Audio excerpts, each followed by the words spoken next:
नमस्कार दोस्तों, साहित्य ज्ञान क्लासेस में हार्दिक स्वागत है आपका। आज के सत्र में हम अध्ययन कर रहे हैं भारतीय एवं पाश्चात्य काव्यशास्त्र। भारतीय एवं पाश्चात्य काव्यशास्त्र से वस्तुनिष्ठ प्रश्न हैं और सभी प्रश्न व्याख्या सहित दिए हुए हैं। महत्वपूर्ण कथन और कुछ पंक्तियां भी हैं। पीवाईक्यू सीरीज का जो क्रम चल रहा है उसी क्रम में हम इन प्रश्नों का अध्ययन करेंगे। तो भारतीय और पाश्चात्य काव्यशास्त्र से विभिन्न परीक्षाओं में जो प्रश्न आए हैं उन सभी प्रश्नों का हम अध्ययन करेंगे कि किस प्रकार से प्रश्न आते हैं और आगे आने वाली परीक्षाओं की दृष्टि से भी ये महत्वपूर्ण प्रश्न हैं। निम्नलिखित में से कौन सा काव्य हेतु नहीं है?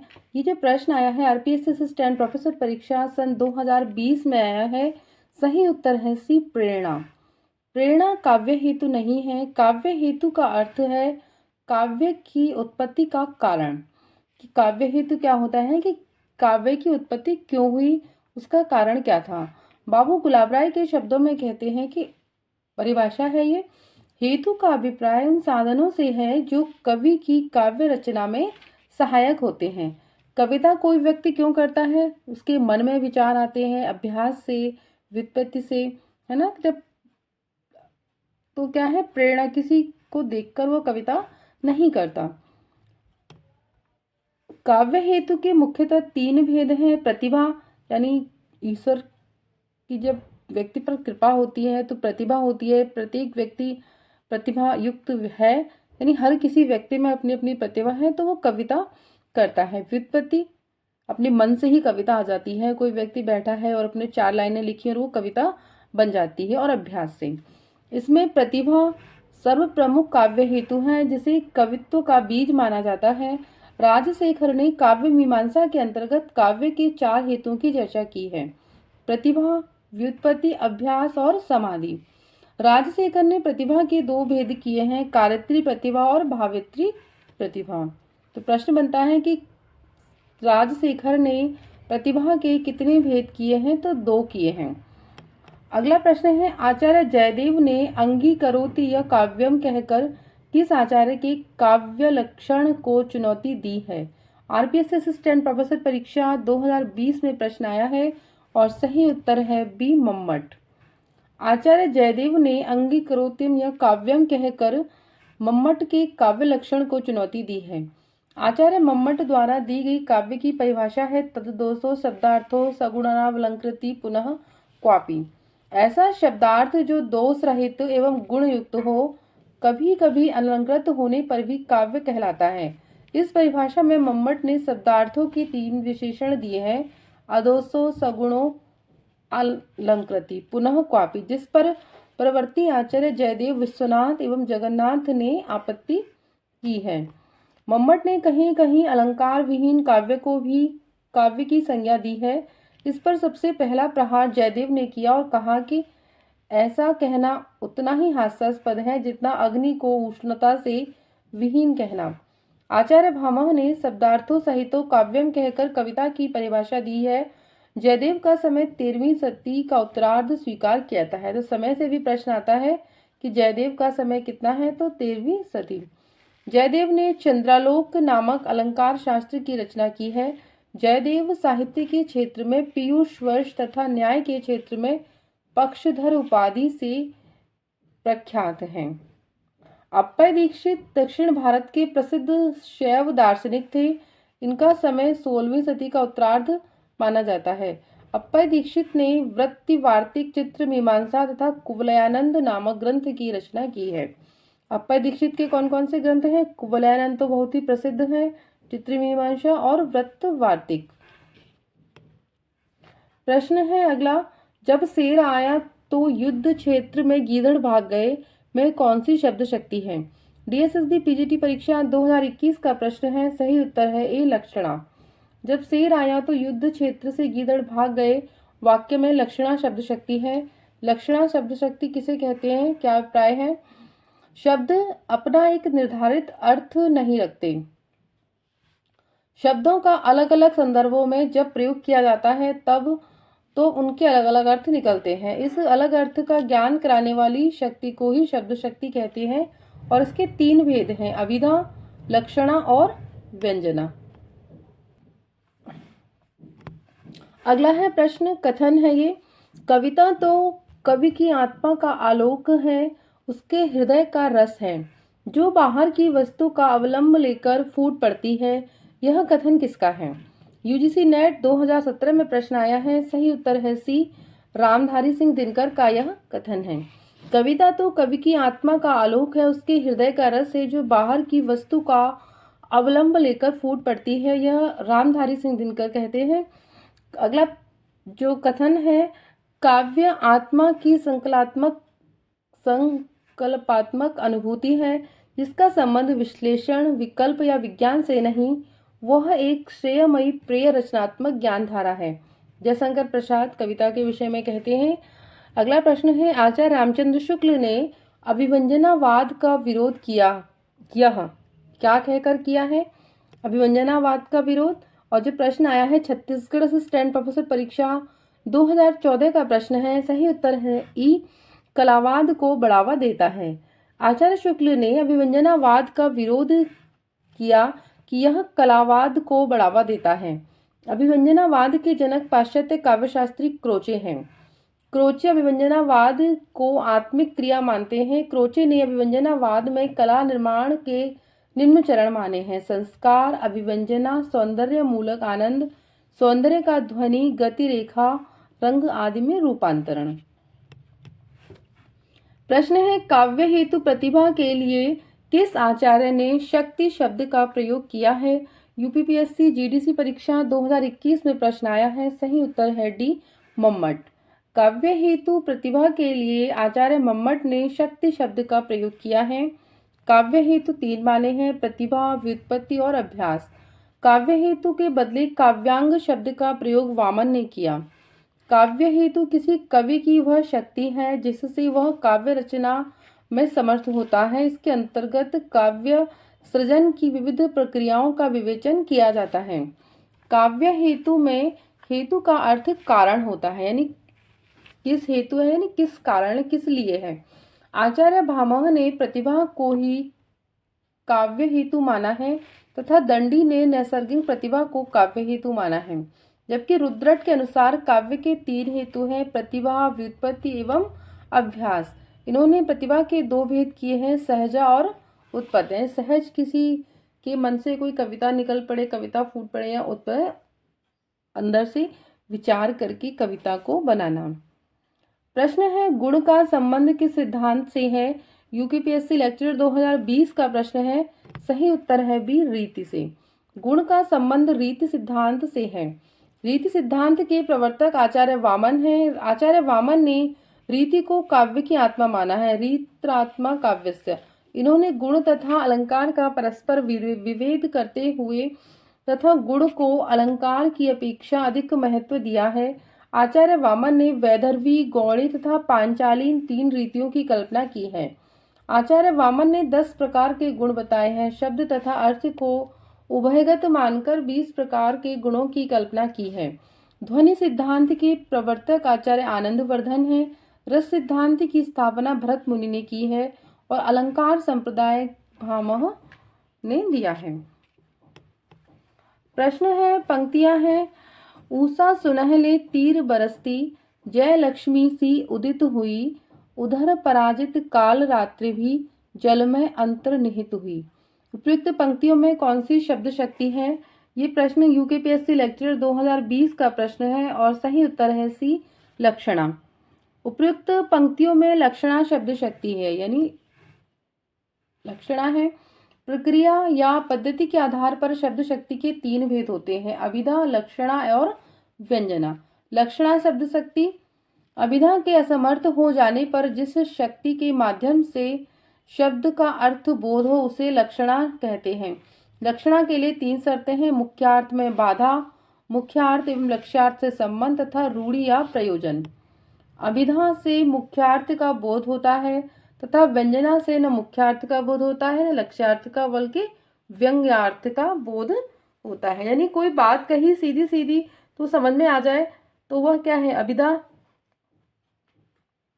अगर उसका अन्य अर्थ निकले तो वह व्यंग्यार्थ।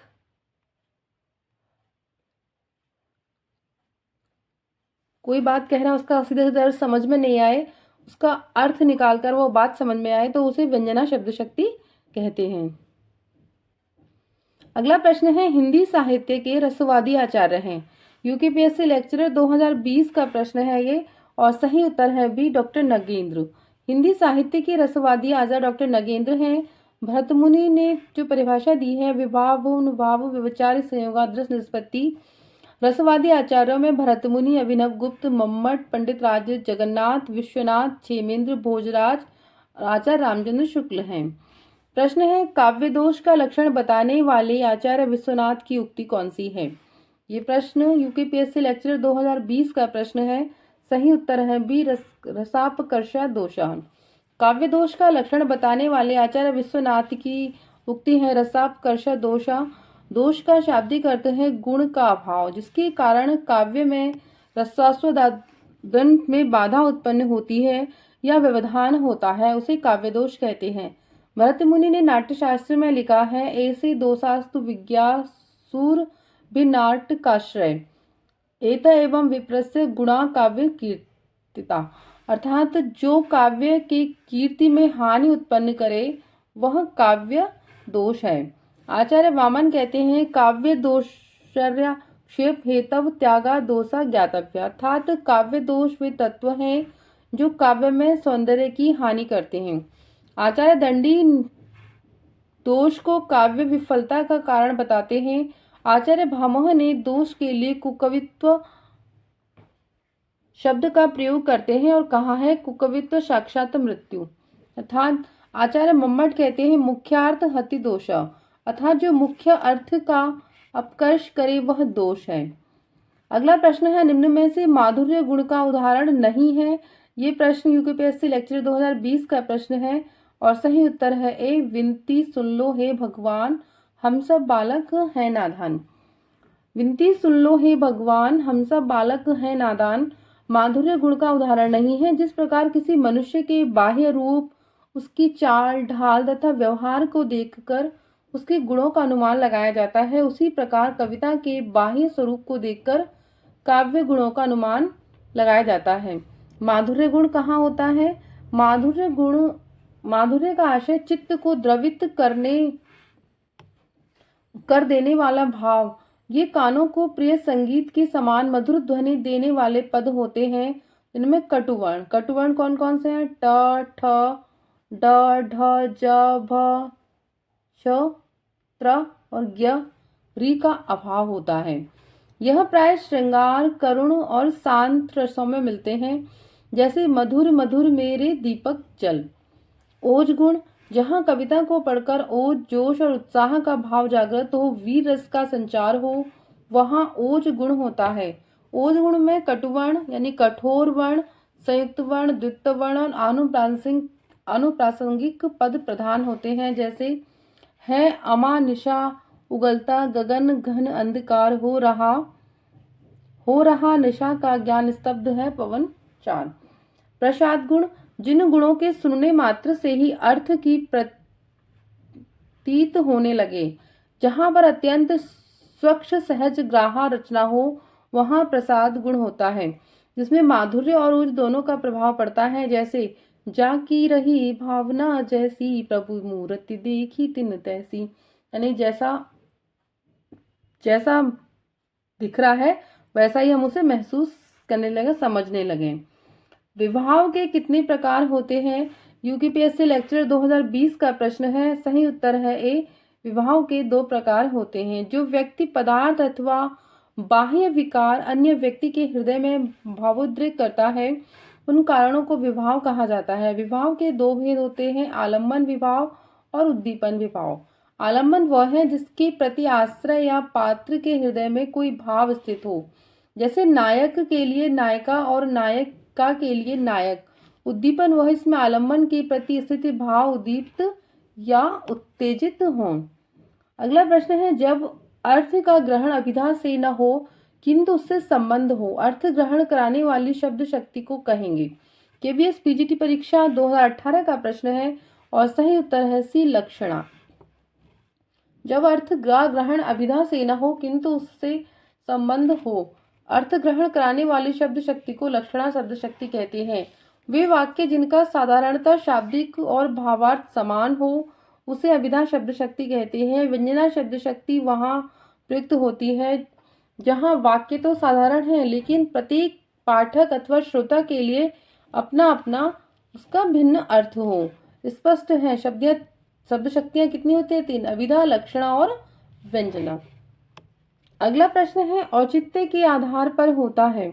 ये प्रश्न जीआईसी परीक्षा 2017 का प्रश्न है। प्रवक्ता भर्ती परीक्षा का सही उत्तर है सी, अर्थ निर्णय। औचित्य के आधार पर अर्थ निर्णय होता है। औचित्य संप्रदाय के प्रवर्तक आचार्य क्षेमेंद्र हैं। इनका ग्रंथ औचित्य विचार चर्चा। इन्होंने औचित्य को रस का प्राण माना है। प्रश्न है इनमें कौन शब्द शक्ति का भेद नहीं है? जीआईसी प्रवक्ता भर्ती परीक्षा 2017 का प्रश्न है और सही उत्तर है बी, करुणा।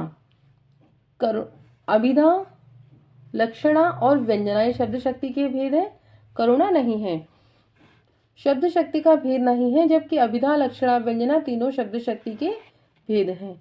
अभिधा शब्द के मुख्य अर्थ का बोध कराने वाली शक्ति को अभिधा शब्द शक्ति कहते हैं।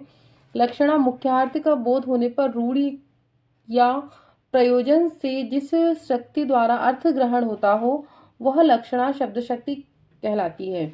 व्यंजना जब अभिधा, लक्षणा द्वारा अर्थ ग्रहण नहीं होता, जिस शक्ति तब उसके द्वारा जो अर्थ की प्रतीति होती है उसी शब्द शक्ति को व्यंजना शब्द शक्ति कहते हैं।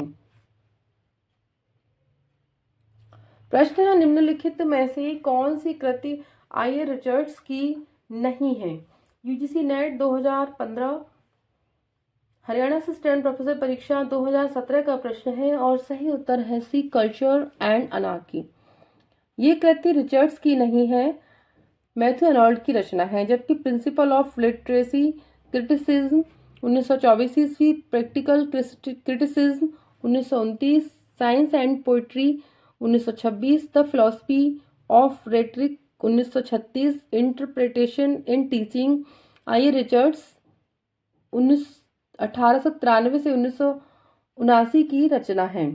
अगला प्रश्न है किस आचार्य ने वर्ण सौंदर्य को सभी अलंकारों से बढ़कर माना है? एमपी असिस्टेंट प्रोफेसर परीक्षा 2017 का प्रश्न है और सही उत्तर है ए, आचार्य भामह ने।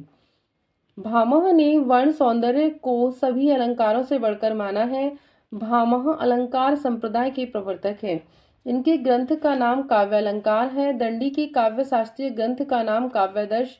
आनंदवर्धन ने ध्वनि संप्रदाय का प्रतिपादन किया। उनकी रचना ध्वन्यालोक है। प्रश्न है शब्दार्थों सहितो काव्यम, काव्य की यह परिभाषा किसने दी है? और ये प्रश्न आया है डीएसएसबी पीजीटी परीक्षा 2018, यूपी पीजीटी 2005, यूपी टीजीटी 11 और 10 में ये प्रश्न आया है और सही उत्तर है ए, भामह का। शब्दार्थों सहितो काव्यम, काव्य की यह परिभाषा आचार्य भामह ने दी है। भामह ने काव्यालंकार नामक ग्रंथ की रचना की जो 6 परिच्छेदों में विभक्त है। मम्मट की परिभाषा है तद्दोषो शब्दार्थो सगुणावलंकृति पुनः क्वापि। विश्वनाथ प्रसाद मिश्र की है वाक्यम रसात्मकम काव्यम। प्रश्न है कौन से आचार्य ने चतुर्वर्ग की प्राप्ति को काव्य का प्रयोजन माना है? राजस्थान कॉलेज लेक्चर भर्ती परीक्षा 2014 का प्रश्न है। सही उत्तर है ए, भामह। भामह ने चतुर्वर्ग की प्राप्ति को काव्य का प्रयोजन माना है। इनके अन्य काव्य प्रयोजन है चतुर्वर्ग, फल प्राप्ति, कीर्ति, सकल, कला, ज्ञान, प्रीति। आचार्य वामन ने काव्य प्रयोजन कीर्ति और प्रीति को माना। आनंदवर्धन ने काव्य प्रयोजन विनयोन्मुखी प्रीति को माना। आचार्य कुंतक ने काव्य प्रयोजन चतुर्वर्ग, फलम, जाया, संपत्ति, उपदेश, परमानंद, यश को माना है। अगला प्रश्न है आचार्य दंडी के काव्य हेतु किसे माना है? ये प्रश्न राजस्थान कॉलेज भर्ती परीक्षा 2014 का प्रश्न है और सही उत्तर है डी, प्रतिभा, शास्त्र ज्ञान और अभ्यास। दंडी ने काव्य हेतु प्रतिभा, शास्त्र ज्ञान और अभ्यास को माना है। इनकी काव्य सृजन को प्रचलित श्लोक है नैसर्गिकी च प्रतिभा शुद्ध बहु निर्मलम अमंदाश्चापि योगस्य कारणम काव्य संपदम। कविता मनुष्य को स्वार्थ संबंधों के संकुचित घेरे से ऊपर उठाती है। यह कथन किसका है? एलटीकेट परीक्षा 2018 का प्रश्न है और सही उत्तर है ए आचार्य रामचंद्र शुक्ल। कविता के संदर्भ में यह कथन आचार्य शुक्ल का है। डॉक्टर नगेंद्र ने कहा है कि रसात्मकम शब्दार्थ ही काव्य है और उसकी छंदोन्मयी विशिष्ट तथा आधुनिक अर्थ में कविता है। नाट्यशास्त्र से संबंध निम्नलिखित ग्रंथों का सही अनुक्रम है। यूजीसी नेट 2015 का प्रश्न है। सही उत्तर है डी अभिनव भारती, दसरूपक, नाट्य दर्पण एवं भाव प्रकाश। अभिनव भारती जिनका समय है 10वीं शताब्दी का उत्तरार्ध और रचनाकार है अभिनव गुप्त। दसरूपक 11वीं सदी का पूर्वार्ध धनंजय की रचना है। नाट्य दर्पण 12वीं सदी की और रामचंद्र गुणचंद्र। भाव प्रकाश 13वीं सदी शारदा तनय। प्रश्न है वक्रोक्ति के विरोधी आचार्य हैं। जीआईसी पीजीटी परीक्षा 2012 का प्रश्न है और सही उत्तर है डी आचार्य विश्वनाथ। वक्रोक्ति विरोधी आचार्य विश्वनाथ हैं। विश्वनाथ ने कुंतक के सिद्धांतों का खंडन किया है। विश्वनाथ द्वारा रचित ग्रंथ साहित्य दर्पण है, जबकि भामह ने काव्यालंकार तथा रुद्रट ने काव्यालंकार सूत्रवत तथा मम्मट ने काव्य प्रकाश नामक ग्रंथ की रचना की है। प्रश्न है अभिव्यंजनावाद के प्रवर्तक हैं। ये प्रश्न एमपी असिस्टेंट प्रोफेसर परीक्षा 17 का प्रश्न है और सही उत्तर है बी क्रोचे। प्रमुख सिद्धांत और उनके प्रवर्तक प्रत्ययवाद प्लेटो, अनुकृति एवं विरेचन त्रासदी अरस्तु, मार्क्सवादी प्रगतिवाद कार्ल मार्क्स। प्रश्न है किस पाश्चात्य आलोचक ने हमारी मूल्यांकन संबंधी धारणाओं का संबंध मानसिक उद्वेगों से माना है? एमपी असिस्टेंट प्रोफेसर परीक्षा 2017 में ही प्रश्न आया है। सही उत्तर है डी आई रिचर्ड्स। रिचर्ड्स ने हमारी मूल्यांकन संबंधी मान्यताओं धारणाओं का संबंध मानसिक उद्वेगों से माना है। रिचर्ड्स ने आलोचना के दो मूल जो सिद्धांत बताए हैं वो कौन से हैं? मूल्य सिद्धांत और संप्रेषण का सिद्धांत। प्रश्न है गलत कथन कौन सा है? ये प्रश्न राजस्थान कॉलेज लेक्चर भर्ती परीक्षा 2015 का प्रश्न है। सही उत्तर है डी कविता में शब्दों के पर्याय होते हैं। ये कथन क्या है? गलत कथन है। कविता के संबंध में सही कथन है कविता की अनजानी दुनिया का सबसे पहला उपकरण क्या है? शब्द है। मुक्त छंद में भी अर्थ की लय होती है। बिंब अमूर्त विषय को साकार करते हैं। प्रश्न है बिंब के अनिवार्य तत्व हैं। ये प्रश्न यूजीसी नेट 2019 का प्रश्न है। सही उत्तर है ए बी कल्पना और डी ऐन्द्रियता। कल्पना एवं ऐन्द्रियता बिंब के अनिवार्य तत्व हैं। बिंब शब्द अंग्रेजी के इमेज शब्द का हिंदी रूपांतर है, जिसका अर्थ है मूर्त रूप प्रदान करना। काव्य में बिंब को वह शब्द चित्र माना जाता है जो कल्पना द्वारा ऐन्द्रिय अनुभवों के आधार पर निर्मित होता है। बिंब पदार्थ नहीं बल्कि उसकी प्रतिकृति या प्रविच्छित है। सृष्टि नहीं पुनः सृष्टि। डॉक्टर नगेंद्र के अनुसार काव्य बिंब शब्दार्थ के माध्यम से कल्पना द्वारा निर्मित एक ऐसी मानस छवि है जिसके मूल में भाव प्रेरणा होती है। बिंब के मूलतः 3 तत्व हैं, कल्पना, भाव एवं ऐन्द्रियता। यानी किसी चीज का हम एक खाका त्याग बिंब बना लेना मानसिक मन में, तो वही बिंब कहलाता है। उसके अनुसार कविता का निर्माण करना।